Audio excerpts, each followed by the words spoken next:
If you're watching this video, you may have been feeling sad, lonely, hopeless, maybe feeling like your life has no purpose or no motivation to do things, or maybe you just feel really anxious or dark. We've all been there in these really dark, anxious places where we just don't feel like getting out and going and doing something. We don't have goals, we don't have any motivation that pushes us towards something.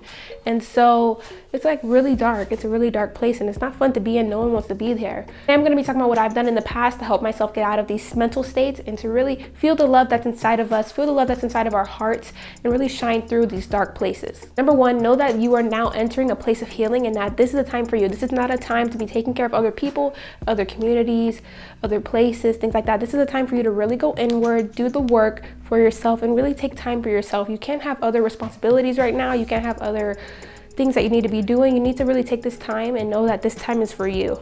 And I know this can be a little hard if you have kids, but just know that if you're on the path to healing yourself or to at least get yourself out of a depressed state, that you need to really focus on yourself right now. And it's not selfish to focus on yourself because you need yourself right now. No one else is really gonna be there to push you how you can push yourself.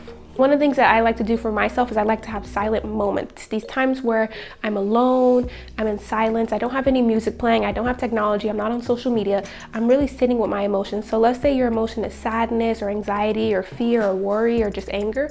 Really sit with these emotions without any distractions, nothing, no one or nothing to distract you. Really sit there and feel out these emotions. Usually we try to run away from our emotions or distract ourselves from our emotions, but the thing is resistance makes stronger. If you keep resisting the urge to feel your emotions out, you're gonna make your emotions stronger. That's not how we deal with our emotions. You need to feel them out, you know? Before you can let them go, you need to feel these emotions and process them. So you need to take time, maybe like 10 minutes a day to an hour a day to yourself where you're alone in silence and just feeling your emotions, just sitting with the emotions and all the thoughts that come through you, no matter what they are. This is so you can really understand where your emotions are coming from. If you have things constantly distracting you, you're never going to be able to process where these feelings are coming from, where this feeling of despair is coming from, where this anger is coming from. This allows your mind to be at rest and really process everything that it's going through. Number two would be to get enough sleep and to get enough water. This is really important. It might seem like it has nothing to do with mental health or spiritual health, energetic health, but let me tell you, this is like one of the keys. Drinking a lot of water helps your brain function all the way, and I don't really know the science behind it, but keeping your body fully hydrated, we're made of 70% water, so if you're lacking in a percentage of water, that just goes to show that your body's not operating at its maximum potential. And what I mean by that is like your brain's not at its maximum potential, so your emotions aren't there. Rest and hydration is just as important as being awake and not drinking. You know, it's like a balance where you need to keep your body optimal. For your body and your emotions and your energy to be at where you want it to be, you need to have the thing that rejuvenates it, which is healthy food, water, and rest. I like to get at least 8 hours of sleep no matter what, even if you're waking up late or sleeping earlier. Sleep is where you heal. Sleep is where you're healing your body. Sleep is where you're healing your emotions. Sleep is where you're healing your mind. Sleep is where you're healing everything. And water is very healing as well. Water is all over the earth for a reason. It's healing the planet, it's healing animals, healing your body. You need to get rest and need to get water. This is part of the self-care routine that everyone needs to have. It's like mandatory. Don't drink all this soda, don't drink a bunch of wine, don't drink a bunch of things that dehydrate you and take away from your hydration. You need to hydrate your body with healthy foods and water and make sure you're getting enough rest so that when you're awake, your body's at its fullest potential. So third thing would be to start a meditative practice. It does not have to be meditation exactly, but this has to be something that's meditative, something that gets your mind at rest, something that also helps you process your emotions. I say meditative practices because this is allowing you to be at ease. This is allowing your mind to rest. A meditative practice that is not exactly meditation would be going on walks whenever I'm feeling sad, worried, or anxious. I love to go on walks around my neighborhood or around the park or around the national park, anything like that. Walking really helps me get through my emotions. For you, this may be playing an instrument, doing art, drawing, painting, riding a bike, roller skating, going to a park, journaling, poetry, singing, dancing. It could be anything that really gets your mind in a flow state, or something that really, you know what this is, something that really keeps you calm, something that helps you feel relaxed, something that you could get into a flow state easily and you're just going at it and you don't even realize what time it is. You need to have a meditative practice every day, or at least a few times a week, to really help relax you. You need something that relaxes you on a daily basis. What is it that you really like in your life, and what is it that you like doing in your past, and implement that into your day. Try to do that every day or a couple times a week to really help you rest. Give you a break, give your mind a break, give your heart a break. Another thing that helped me get out of a really dark place was journaling. I started journaling earlier this year and it became more of a habit towards June. But honestly, it's helped me so much. Every morning when I wake up, I write down my emotions, all the thoughts that come up, whether it's angry, love, happiness, fear, sadness. It can be any emotion and I write it down. I write down my thoughts as if I'm talking to my best friend, even ways I don't talk. So as fast as your mind is going is as fast as you can write. So every morning I do that. I write down the things that won't get out of my head. I write down the things that no one knows about me. I write down funny things.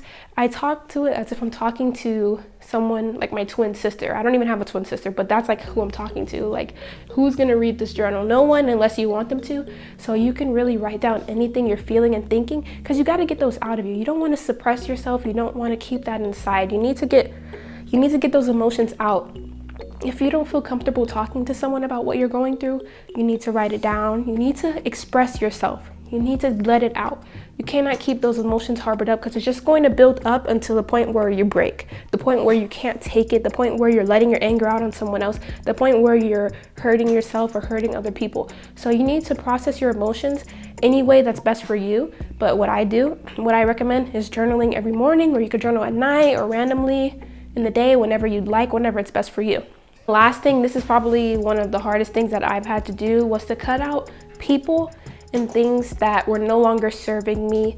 And what I mean by that is people that are negative, people that don't support me, people that doubt me, people that when I hang out with them, I feel fear, people when I hang out with them, I feel like I'm being judged, or people that when I hang out with them, there's always an argument, or I feel like they're making fun of me, or they make me sad.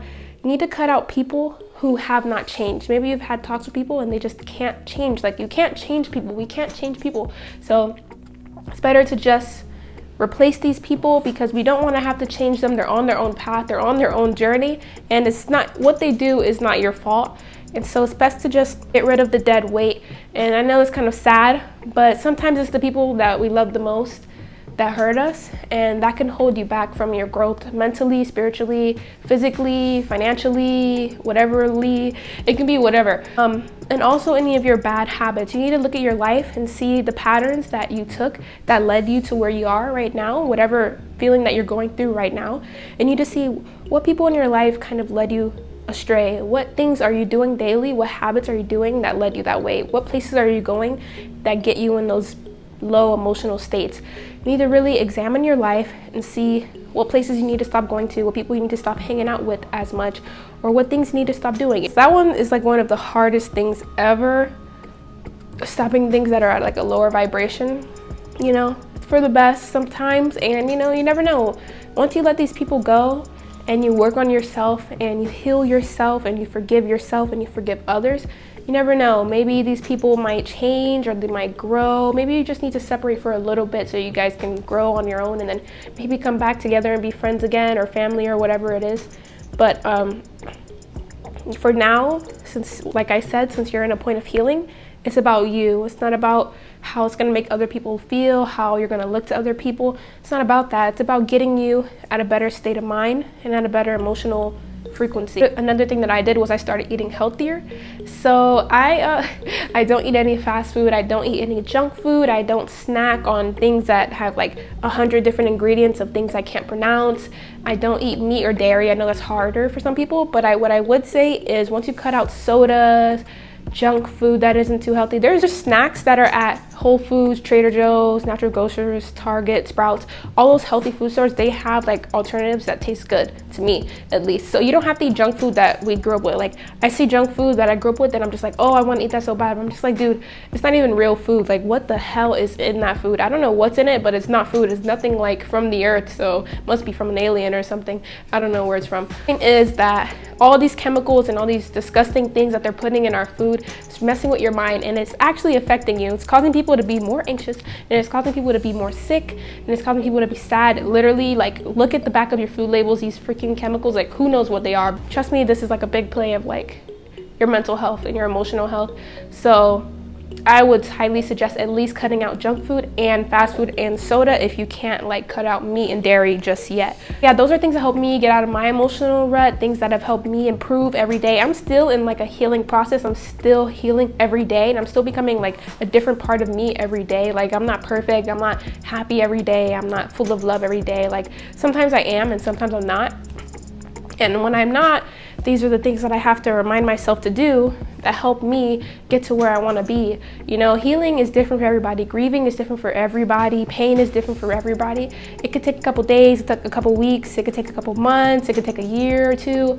There is really no due date. So you need to be patient with yourself and just have love for yourself and appreciate yourself and thank your body and thank yourself for just being there. Just thank yourself for being there for yourself, you know?